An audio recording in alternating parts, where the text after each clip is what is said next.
السلام علیکم ورحمۃ اللہ وبرکاتہ۔ سامعین اہل سنت، آج میں حضرت زین العابدین رضی اللہ تعالی عنہ کی زندگی کا ایک مختصر سا قصہ آپ تمام حضرات کی ذہن سماعتوں کے حوالے کرنے کی جسارت کر رہا ہوں۔ آج ہمارا حال یہ ہے کہ ہم محرم میں نہ جانے کون کون سے کام کرتے۔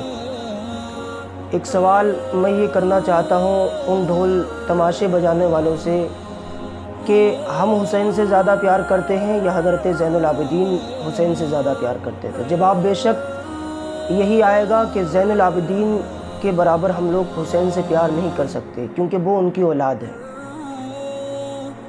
ان کی زندگی اٹھا کر کے دیکھیے، تاریخ اٹھا کر کے دیکھیے، کہیں پر بھی حسین نے کبھی بھی ان چیزوں کی طرف کوئی توجہ نہ کی، کیونکہ یہ خلاف شرع ہے، اور حسین کا بیٹا خلاف شرع کوئی کام کرے ایسا نہیں ہو سکتا۔ آؤ میں بتاتا ہوں کربلا کے بعد کا منظر۔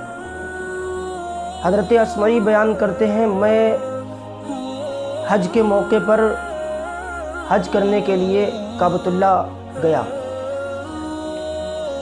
جانے کے بعد میں نے دیکھا بہت زیادہ بھیڑ تھی، وہاں پر کراؤڈ تھا، اس لیے میں نے سوچا کہ میں جب آؤں گا، جب یہاں پر بھیڑ کم ہو جائے گی، یعنی رات کا عالم ہوگا، تب میں خانہ کعبہ کا طواف کرنے کے لیے آؤں گا۔ اسمعی بیان کرتے ہیں کہ میں اپنے روم پر واپس چلا گیا۔ رات کے اندھیرے میں جب میں آتا ہوں تو کیا دیکھتا ہوں کہ ایک آواز آ رہی ہے، اور وہ آواز کیا تھی؟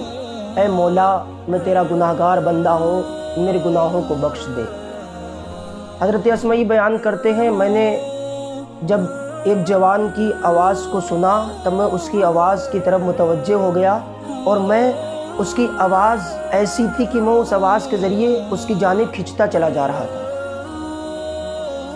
حضرت اسمعی فرماتے ہیں، میں تھوڑا سا اور آگے بڑھ گیا، لیکن پھر بھی وہ جوان شخص جو ہے روتا، اللہ کی بارگاہ میں کہتا، مولا میں گناہگار ہوں، میرے گناہوں کو بخش دے۔ حضرت اسمعی تھوڑا اور آگے بڑھ جاتے ہیں۔ جب بہت زیادہ قریب پہنچتے ہیں، اسمعی بیان کرتے ہیں، اس جوان شخص کی آواز میں اتنا درد تھا، اتنا درد تھا، اتنا درد تھا کہ اس کی آواز سن کر کے میرا کلیجہ، میرا سینہ، میرا دل چھنی ہو جاتا تھا۔ میں نے اس کی اس درد بھری آواز کو سننے کے بعد میں اور زیادہ اس کے قریب چلا گیا۔ جب میں بہت زیادہ قریب پہنچ گیا تب مجھے اس گریہ و زاری پر جو ہے رحم آنے لگا۔ میں سوچنے لگا، یار میں بھی اس کے حق میں دعا کروں۔ حضرت اسمعی کہتے ہیں، میں نے اللہ کی بارگاہ میں دعا کی، مولا یہ تیرے ہی تو بندہ ہے، اگر اس نے گناہ کیا مولا تو اس کو معاف کر دے۔ جب حضرت اسمعی فرماتے ہیں، میری اس آواز کو اس جوان شخص نے سنا، وہ جوان شخص جو ہے چیخ مارتا ہوا زمین پر آ گیا، زمین پر گر گیا وہ جوان شخص۔ حضرت اسمعی بیان کرتے ہیں، جب وہ جوان شخص جو ہے زمین پر گرا، میں نے سوچا دیکھو یہ کون ہے جو اللہ کی اس طرح بندگی کرتا ہے، جو اللہ سے اس طرح معافی مانگ رہا ہے۔ میں قریب جا کر کے دیکھوں ہے کون۔ حضرت اسمعی جاتے ہیں، جانے کے بعد میں کیا دیکھتے ہیں کہ اس کی زلفیں اس کے چہرے پر تھیں، اس لیے اس کا چہرہ نظر نہیں آ رہا تھا۔ حضرت اسمعی بیان کرتے ہیں کہ میں نے اس کے چہرے سے زلفوں کو ہٹایا۔ ہٹانے کے بعد میں جب میں نے اس کا چہرہ دیکھا تو میرے پیروں کے نیچے سے زمین نکل گئی، میں دنگ رہ گیا، میرا کلیجہ چھنی ہو گیا، میں سوچنے پر مجبور ہو گیا، اور میں لوگوں سے کہنے لگا کہ اے لوگوں، میں سمجھ رہا تھا کہ یہ کوئی گناہگار شخص ہے، یہ کوئی گناہگار جوان ہے جو اللہ کی بارگاہ میں اس طرح گریہ و زاری کر رہا ہے، اس طرح رو رہا ہے۔ حضرت اسمعی بیان کرتے ہو، لوگوں میں تو اس کو گناہگار سمجھ رہا تھا، یہ کوئی اور نہیں، شہیدوں کے تاجدار حضرت حسین کا بیٹا زین العابدین اللہ اکبر، حضرت زین العابدین ہیں جو رات کے اندھیرے میں کعبۃ اللہ جا کر کے اللہ کی بارگاہ میں اپنے گناہوں کی معافی مانگتے ہیں۔ اب میں سوال کرنا چاہتا ہوں ان لوگوں سے، اے ڈھول تماشے بجانے والوں، کیا تم نے کبھی یہ سوچا کہ ہمارے اس کام سے اللہ راضی ہوگا یا نہیں؟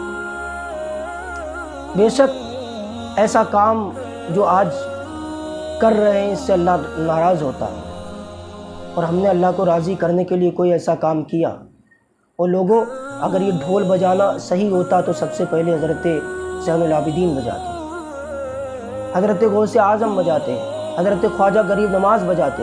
وہ لوگوں، یہ ڈھول تماشے، یہ بجانا، یہ سنیت نہیں ہے، حسینیت نہیں ہے۔ حسینیت تو یہ ہے کہ میرے حسین کا سر نوک نیزہ پر تھا، پھر بھی ایک ہی آواز آ رہی تھی۔ سر تن سے الگ ہے، نوک نیزہ پر ہے، پھر بھی ایک ہی آواز آ رہی۔ وہ آواز کیا تھی؟ وہ آواز یہ تھی، قرآن پاک کی آواز تھی، قرآن کی تلاوت کی آواز تھی۔ تو پتہ چلا حسینیت یہ ڈھول تماشے بجانے کا نام نہیں ہے، بلکہ حسینیت قرآن کی تلاوت کا نام ہے، نمازوں کی پابندی کا نام ہے۔ وہ لوگوں، میں آپ سے مؤدبانہ اپیل اور گزارش کر رہا ہوں کہ خاص طور سے محرم میں ایسا کام نہ کیا کریں جس سے میرے حسین ناراض ہو جائے، اور جس سے حسین ناراض ہو جاتا ہے اس سے اللہ پاک ناراض ہو جاتا ہے۔ اس لیے اللہ کو ناراض نہ کرو، وہ لوگوں رویا کرو، گریو زاری کیا کرو کہ اللہ پاک ہم سے راضی ہو جائے، ہم اس کو منا لیں۔ السلام علیکم۔